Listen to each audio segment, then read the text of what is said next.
Running Sentences presents The Lost Rider and His Tale, Part 9, Sneaking and Talking. Soon enough, Riley comes to complete their little mission, and things go about as planned for Victor as a result. This story is written and narrated by Michael Henry. It is a work of fiction, so any names, characters, businesses, events, and situations within the story are products of the author's imagination. Any resemblance to real people, situations, characters, businesses, events, and or fictional businesses, characters, events, and so on is purely coincidental. Copyright 2025, Michael Henry. All rights reserved. A few days had passed, and Victor had enjoyed the relative quiet that he had been afforded. That, though, was interrupted the other night when Riley had called him up, also she could tell him to be ready and in the parking lot of his apartment building the next morning. So here he stood, waiting and watching for a familiar limo pulled up, and Riley got out of it before it was completely stopped. "Our day has come." "I am afraid to ask what you mean by that, Riley." "You know what I mean, and don't pretend you don't. This is a simple mission where all the things that happen... This is a simple mission where all that is to happen is some talking." "Things will never be that simple." "Oh, hush. Figure out..."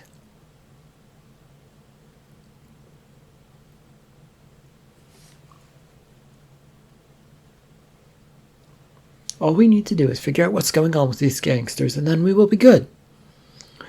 Has it ever occurred to you that these people, these gangsters, aren't simply going to tell some stranger what they're up to? And why would they? Because they want to make a deal. Why else would they? I've read enough stories and seen enough movies and watched enough TV to know at least one thing.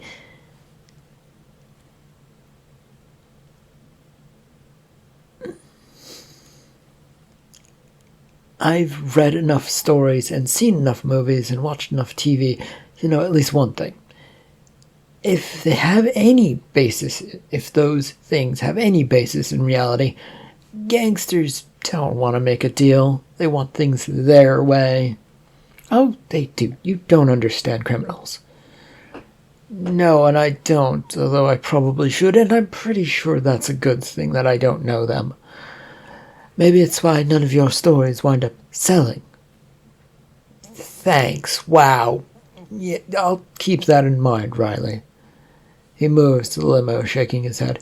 "And just over all of this, and knowing that he'll probably never escape her clutches." The vehicle got moving in short order, with Victor and Riley settling into seats that were not close to one another. To his surprise, Lucy wasn't there, but he figured they were going to pick her up. "Are we going to meet Lucy before we do this, or what exactly are we doing?" "Oh, it will just be you for now." He looked at her doubtfully, trying to see if that's what she meant, and if there was something more to this. Can I get an explanation as to what I'm supposed to be saying to these folks? The ones that want to apparently negotiate, but are going to talk to the dumbest person as part of all of this deal?" Yes, fine. You aren't the dumbest person, but you're there. Anyway, this group wants out of the deal with Stevens Bar. They're willing to let everything drop if they get something in return." "What are you promising them?" "I don't know. They won't tell me." "And they're just going to tell me, or I have to come up with something for them to be happy with?" "Yes, come up with something for them to be happy with. That sounds about right." "No, this sounds like madness." "Well, that sounds about right on target." With a tap on the brakes, the two were alerted that they were getting close to the location. The drive had been incredibly smooth, with no stops, but one look outside told them they were definitely in a different area. Victor stepped out of the car and onto a nicely paved parking lot of the lounge. It was an upscale place with everything about it sparkling in the morning sunlight, and even the guards outside the door. With nothing else to do, he stepped over towards them, with a frown and a deep worry about getting all of this completely wrong. "They don't open until the night, sir." Yes, I figured as much, but I was invited, or rather, Riley was invited, because of weirdness of who they're dealing with, and I get sent in to have a conversation. I don't understand what you're trying to say, sir. People want to talk about deals, namely I think your boss does, or someone upstairs in this establishment, in order to get out of a deal with another bar, Stevens Bar. There were two guards, and they took a look at one another, and then one, with a nod, moves towards the door. Victor chose to stay still, figuring he'd not yet been offered a way in. Just yet. "Wait a minute. We'll talk to some people." "Of course. I've got all day, unfortunately." It took 2 minutes before the other guard came back and nodded. With that, the door was opened for Victor, and so he came into the establishment. He'd made it all of a few steps inside the place before being stopped by the security guard. "I have to frisk you." "Well, better safe than sorry. I can tell you, though, I have no weapons and don't know how to use them other than in video games." "Still gotta do it." Victor raised his hands to his side and let the man's meaty hands paw all over him and even groped him a bit. "Was the ball check really necessary?" "We've got some adventurous people try things. No sense in not being thorough and being better safe than sorry with no boss anymore." "As I said, as you say, I guess." "Yeah, and as I said, I guess I'm clean?" "Yeah, you're clean. Come on upstairs." "Lead the way." Victor motioned with his hand for the guard to go ahead of him, but the man seemed to want to walk behind him instead. After all, the guard was doing the exact same thing that he was, motioning with his hand. It felt like the choice had already been made for Victor, and well, that one would simply have to do. He took a few steps towards the door off to the right that had been pointed towards. "This is the correct door, right?" "Yeah, that leads upstairs. Can you explain exactly why the boss would want to see you?" It's rather complicated and involves deals that need to be made or unmade. Honestly, I'm a middleman sent in to get things done, but haven't been told all of the details. You're better off asking your boss than me." "That sounds like something I'd be better off not knowing at all." "Yeah. I wish I didn't know what I know, since it got me involved and right here where I am." After heading upstairs, they moved through a small hallway into a big office, one that felt like it stretched out the entire distance of the club.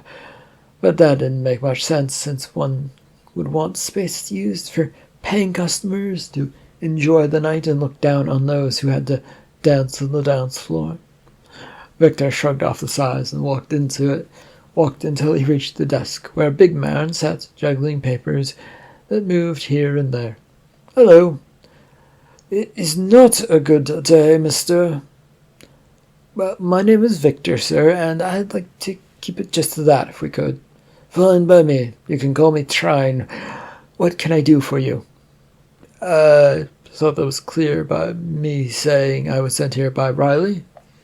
"I know a couple of people by that name, all of them fairly important, so you'll have to tell me a little bit more than that. You'll have to tell me a little bit more than that."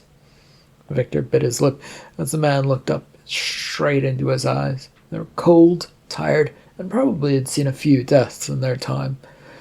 Whatever they had or hadn't seen, it told them not to fuck around with this guy. Whatever they had or hadn't seen, those eyes clearly told him not to fuck around with this guy. As it was explained to me, Riley, who partially owns Stephen's bar, has heard about a deal between you and Stephen. She wants out from under that deal, and so do you, according to her. Is that what's going on? As far as I'm aware, yes. Why did you think I was here? Lots of reasons for people to drop by, Mr. Victor, all of them with excuses and throwing names around like they're important. Furrowing his eyebrows, Victor found himself wondering if Riley had actually contacted this man. Or was it someone higher or lower on the totem pole of mobsters and gangsters? What trouble had he gotten himself into? Riley said she contacted you. Explain who she is so that I might be able to respond. A senator's daughter? The mobster now looked at him rather severely, sitting back in his chair to study him. There was nothing in those dull eyes now to give him a hint at what the man was thinking. I've not been contacted by her, sir. But Mr. Trine, you do have dealings with Stevens Bar. What if I do? There is a want among people. People want to break whatever deal you have with them in regards to that deal, I guess. There's too much attention that has come to the establishment lately. The mobster snorts at Victor, a divisive little laugh that says all it needs to. I don't know what you or whatever your group is trying to achieve. This fairy tale has gone on long enough. Show 'em out, gentlemen. Wait a second. Private detectives have been trying to get inside Stevens Bar and find out if he's been printing fake money. I don't know if they really believe that or what they believe or what they're looking for, but they're certainly looking into that place. Why does that matter to me, Mr. Victor? Well, if you have a link to Stevens Bar and your organization, whatever it might be, is linked to that bar, then they're going to look towards you, aren't they? Well, they'll find nothing of use if they do that. Good day to you, sir. With a wave of his hands, this man's guards grabbed a hold of Victor's arms and began pulling him back towards the door. This had not gone as he thought it would. Well, it kind of had exactly gone as they thought it would. No deal to be made. Not that he had made much of an impression of where this was really going to go, but he figured it was sort of like this. He stared hard at the mobster as he was being dragged away, a second thought of worry that something was going to happen to him if he just let himself get dragged out crossing his mind. It was too late to really worry, but some words came out of him. Really? This is all you're going to have to say about this mess? Unless you have some really good piece of evidence that I might be in trouble? No.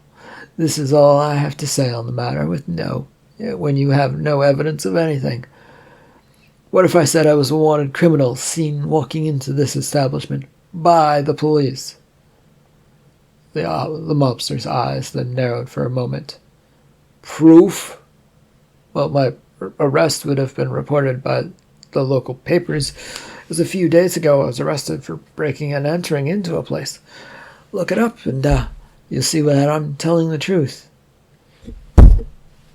How are you a wanted criminal then, if you've already been arrested? Do you think they let out useless fools like me for fun? No, they think there's something bigger out there going on, Mr. Trine. The crinkle of Trine's face, scrunching it up, made it look like he was thinking, but the mobster was also shaking his head now, as if he wasn't buying this. What do you want us to do, boss? Take him out back and throw him away. I've no use for liars. With a nod to the security guard who'd spoken, they jerked and yanked Victor off of his feet and out the door. Dragged all the way back out of the lounge and out to the shipments and out to the back where shipping and receiving came in, Victor found himself standing on a platform. Below it was not where the trucks would back up and deliver their alcoholic goods. No. Below him was a big-ass dumpster filled with trash that hadn't been moved in what looked like weeks. The stench was almost overpowering enough. The stench was almost overpowering enough to make him faint straight into it. Is it just fiction that mobsters own all of the trash companies, or is that a reality? It would be nice to know before I get thrown away. He didn't get an answer as a hand on his back suddenly pushed him forward, tumbling him down into the dumpster and trash. tumbling forward down into the trash. It was not pleasant when he hit the stuff, mostly because it looked like full. Whoa. It was not pleasant when he hit the stuff, mostly because it looked more full than it actually was. And with a clang, he hit the trash bags and a metal bottom of this dumpster. That'll teach you. What? What will it teach me? Victor managed to gasp that out after a shockwave of pain and surprise had passed over him. There was no response, though, and he rolled over to look to see if the guard was still standing there. They were, but now with pistols pointed towards him, with nasty-looking silencers on the end of them. Any last words? This isn't a good idea? The two of them merely smirked at him, with one leveling the gun so that it was pointed just off where he lay. The gun barked twice, making Victor flinch and turn away, as the echo and sound bounced around him from the clang of metal against metal, all making him deaf to the world around him. Nothing going to come to save you, so don't think about hoping for anyone. You don't think people are going to report gunshots? Not when it's silent, and of course not. They know better than to do that around here. There was a sudden sound of a whoop and a siren that came hurriedly in the air. A moment later, there was a cop car that pulled into the loading area with its lights flashing.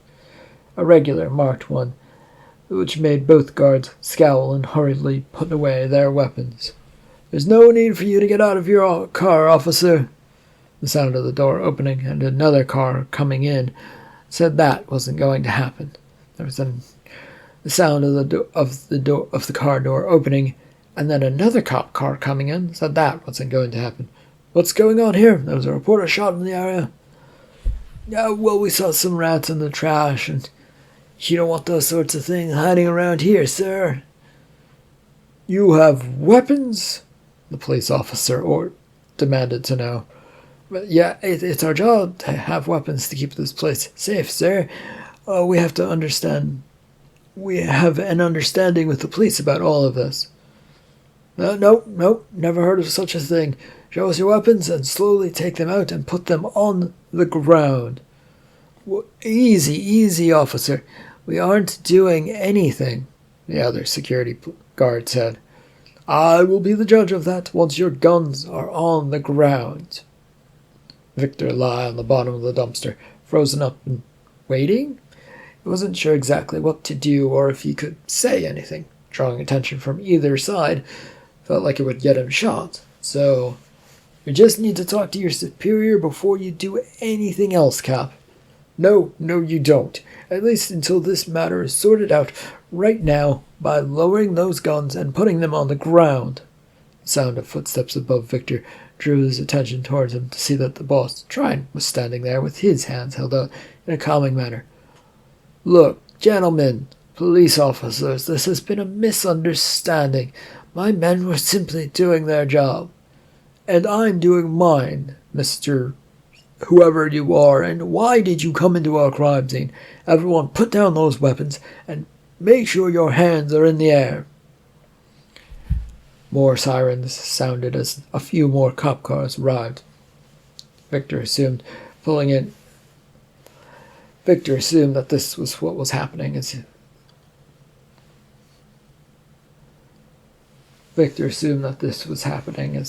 there was more than enough shouts in the air to get everything sort of all muddled up.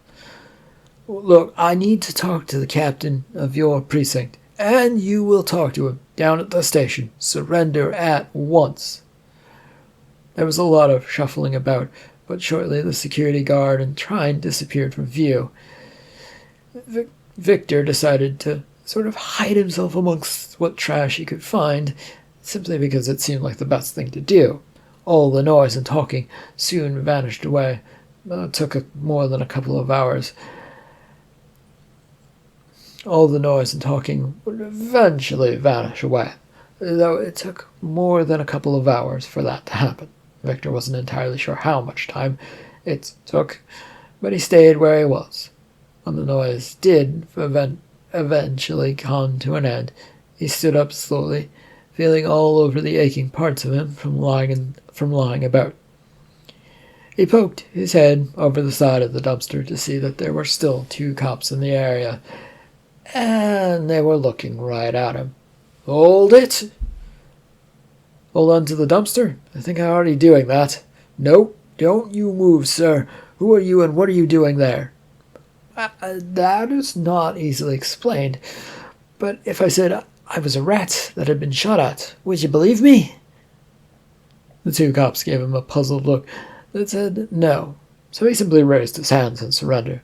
Whatever happened now, it would be simpler to get it over with, and then put up a fight, especially since he didn't have any weapons and he didn't consider himself all that great of a fighter. "Come out of there at once." "Sure, I will do that, officer, but I have to move to do so, so if you don't mind." "You cannot make any sudden movements." "Yeah, that's the problem. It's kind of hard to do since all movement, I think, is considered sudden, at least if you think about it biologically. I'm not saying you do, but listen to my orders carefully, sir." "I've done that. No, I've done that. I just see no way around this without causing I'm just trying to see a way around all of this without causing problems and me getting shot at because you have your guns out. I'd like to avoid getting shot." "You aren't listening to my orders." The officers were now pointing their guns completely at him, and Victor thought hard for a second about how to explain that he was indeed listening and that the officer was not listening. It felt more like things were going round and round in a circle if he kept going down this path of explaining he was listening, but "I promise to come out if neither of you shoot at me. Just point your guns towards the ground, please." "How can we trust you?" "I'm not the one who would be asking. I'm the one who should be asking all of that. All I've heard lately is news about cops shooting this and that person. A little trust goes a long way. I'm trusting you not to aim your guns at me, so you can trust me back." The 2 cops weren't moving all that close. The 2 cops who weren't all that close took a few steps back, their hands hovering and keeping their sidearms ready. It was probably the best he was going to get in this situation, so he put his hands on the edge of the dumpster and pushed himself out.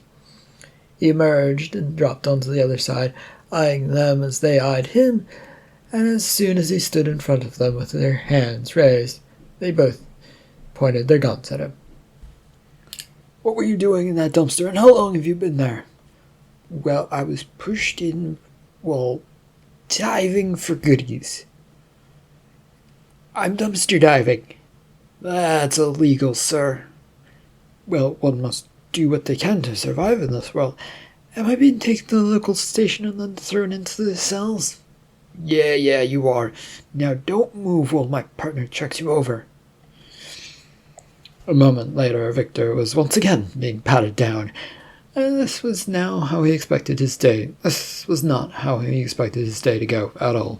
It had been a simple plan, and like all things related to Riley, it had gone completely to hell and come back and then gone to hell again.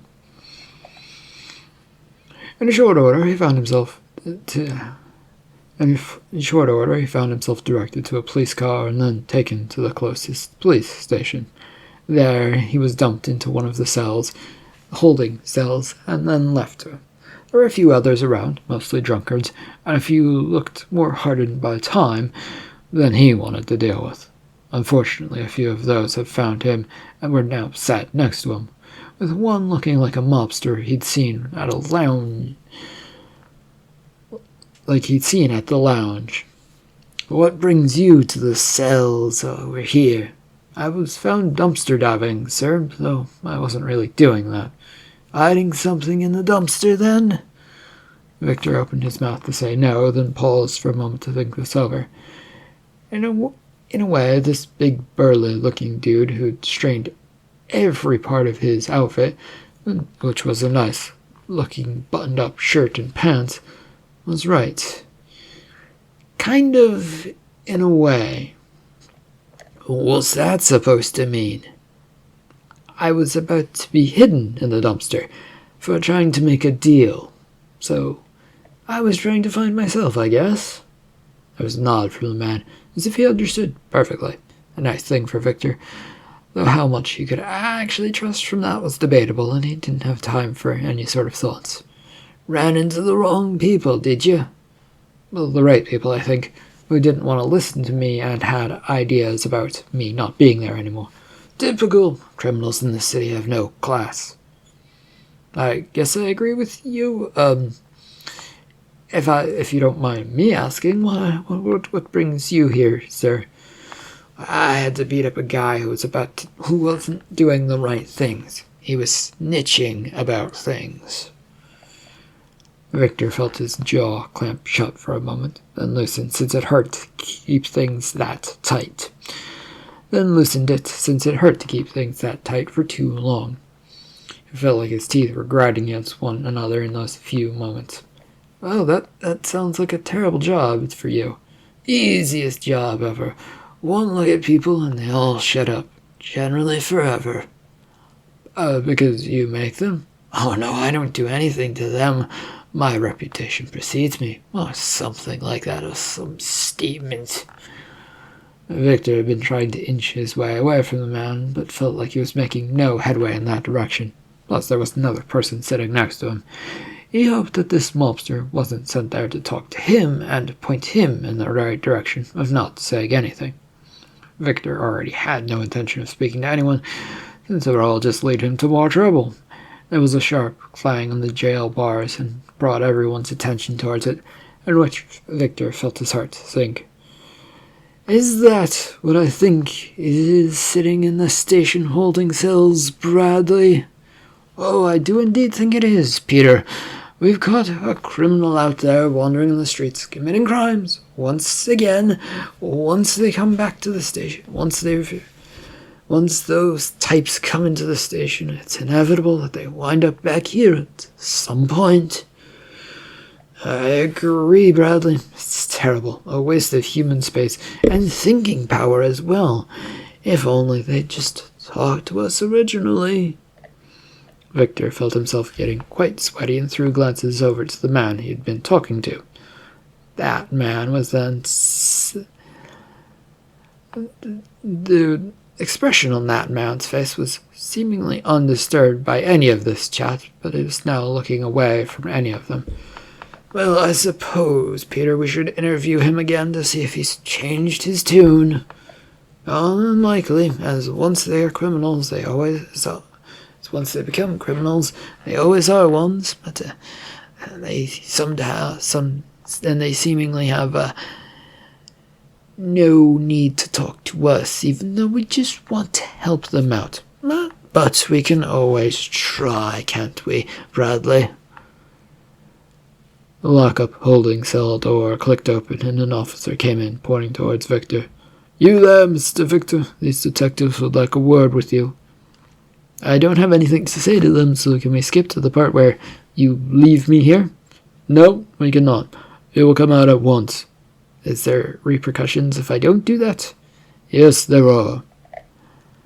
Torn on what to do, Victor remained where he was. The two detectives in the turn crowded their way into the holding cell area and made their way over to him.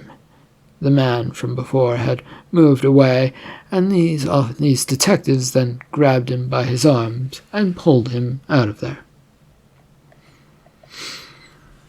Back in the interrogation room, Victor sat and stared at the two officers once again. Detective Peter and Bradley had files in front of them that seemed more interested, and they seemed more interested in that than hearing themselves talk or letting him talk, which was fine, as he had nothing to say.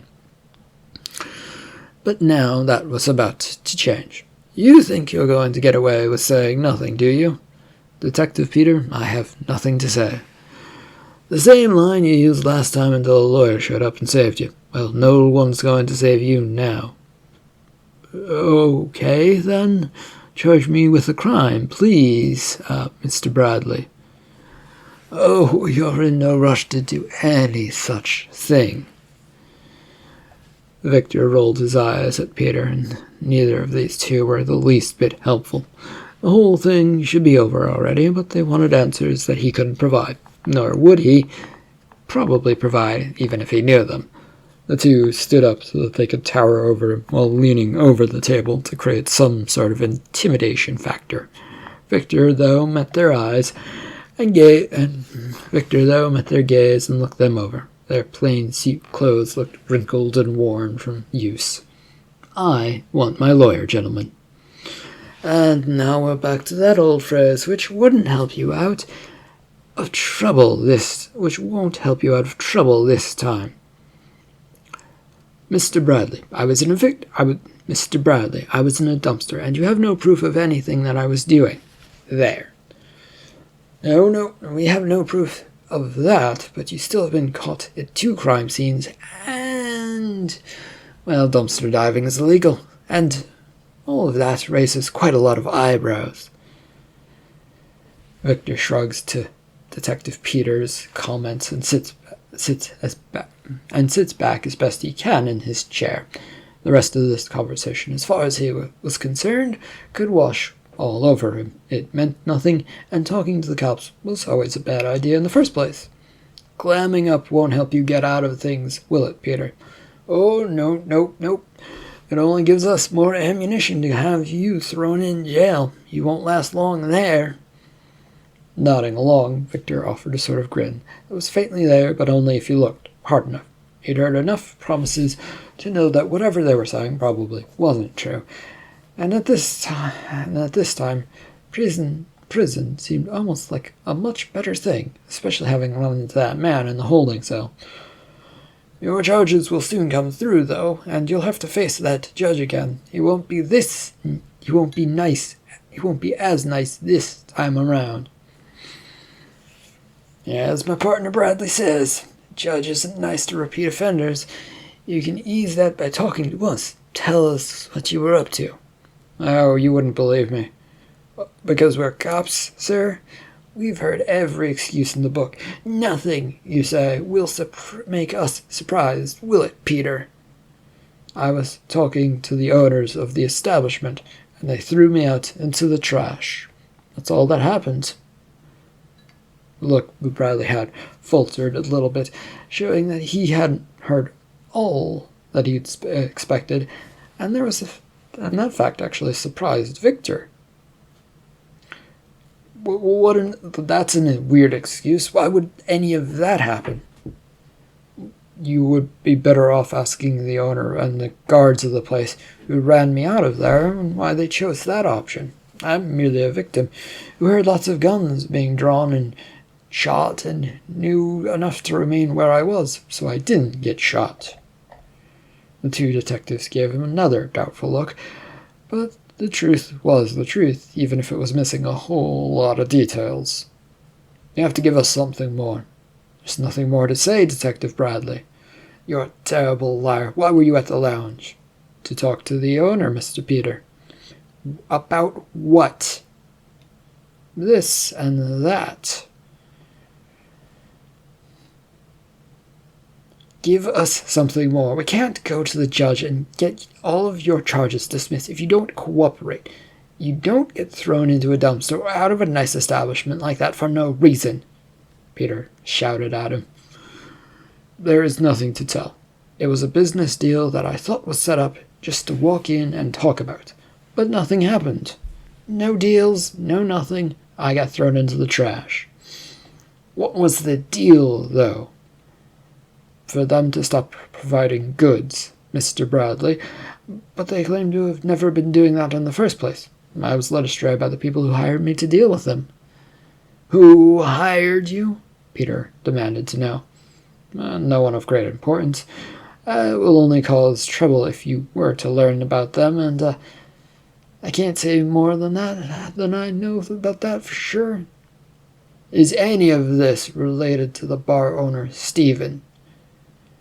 "We have your fingerprints all over that bar, by the way, as Bradley points out. Some old books were found where you were paid under the table. That's another thing that will look bad for you in front of the judge." Victor gave a haughty glance and shot down the detective's Peter theory. "Well, that's nice and all, but all taxes were paid on income I made from there. And anyway, most judges will probably look at it like I was the one being taken advantage of. Victor tried to offer a smile, but right now he felt terrible. And the more he thought about it, the more he felt like this was a whole giant fucking setup. One that Riley was using him once again to get things done after the fact. You're not cooperating with us. I have no reason to, Detective Bradley. You keep saying you're going to throw me in jail, which I think is a better fate than what is waiting for me out there. Okay, well, what is waiting for you out? Okay, what is waiting for you out there in the whole wide world? With a grin, Victor leans in over the table, but still has to look up as the two men are still towering over him, and he looks directly at Peter. I have no fucking clue, but something tells me that a lot of people don't like me right now, and they might want me gone. All the more reason for you to tell us things so we can protect you. Nope, Mr. Bradley, because if I talk, then they'll use me as bait. Then you'll use me as bait, sending me out there when you can't actually protect me. My other option is jail, according to you, so I'll take that. Or we could send you out there right now without protection and watch what happens.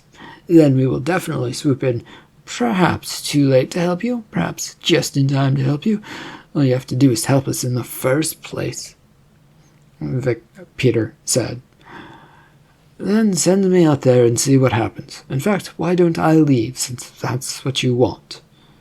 Victor rose from his position, and thankfully he wasn't in cuffs or anything like that, then proceeded to walk to the door and reach for the handle.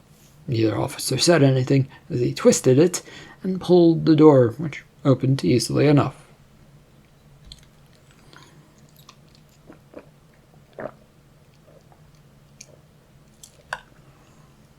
No one stopped Victor as he strolled through the police station, all the way to the front door. It opened with no one saying anything to him as he went down to the sidewalk. It was quiet out there this morning, and there were a few people about.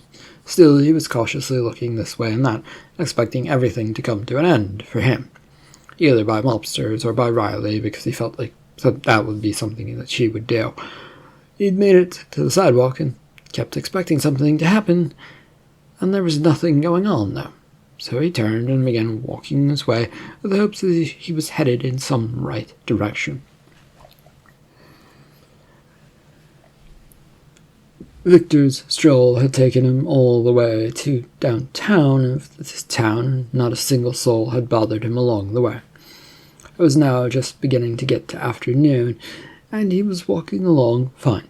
His legs were getting tired, but no one had bothered him as the streets and roads filled with people as he dodged this way and that around them, being careful not to bump into anyone as he was fearful that would set off some sort of chain of events. Through all of this walking, he'd kept looking around, especially behind himself. The feeling of being watched sat in the back of his mind, haunting him, that there was something there. He couldn't spot anything, though, and now with the crowds around him, just keep walking, Victor. They already know all about you. It took him a while, but he managed to get all the way back to his apartment complex. His legs still felt like they'd fallen off. A few hours ago, and the early evening sun was glaring directly at him. Still, the parking lot of the apartment building was a great sight to see, and no one had bothered him, and no one had bothered him yet. Small victories, though what doom awaited him in his own apartment was something that was eagerly grabbing at the back of his mind. End of part 9 of The Lost Writer and His Tale. Thank you for listening.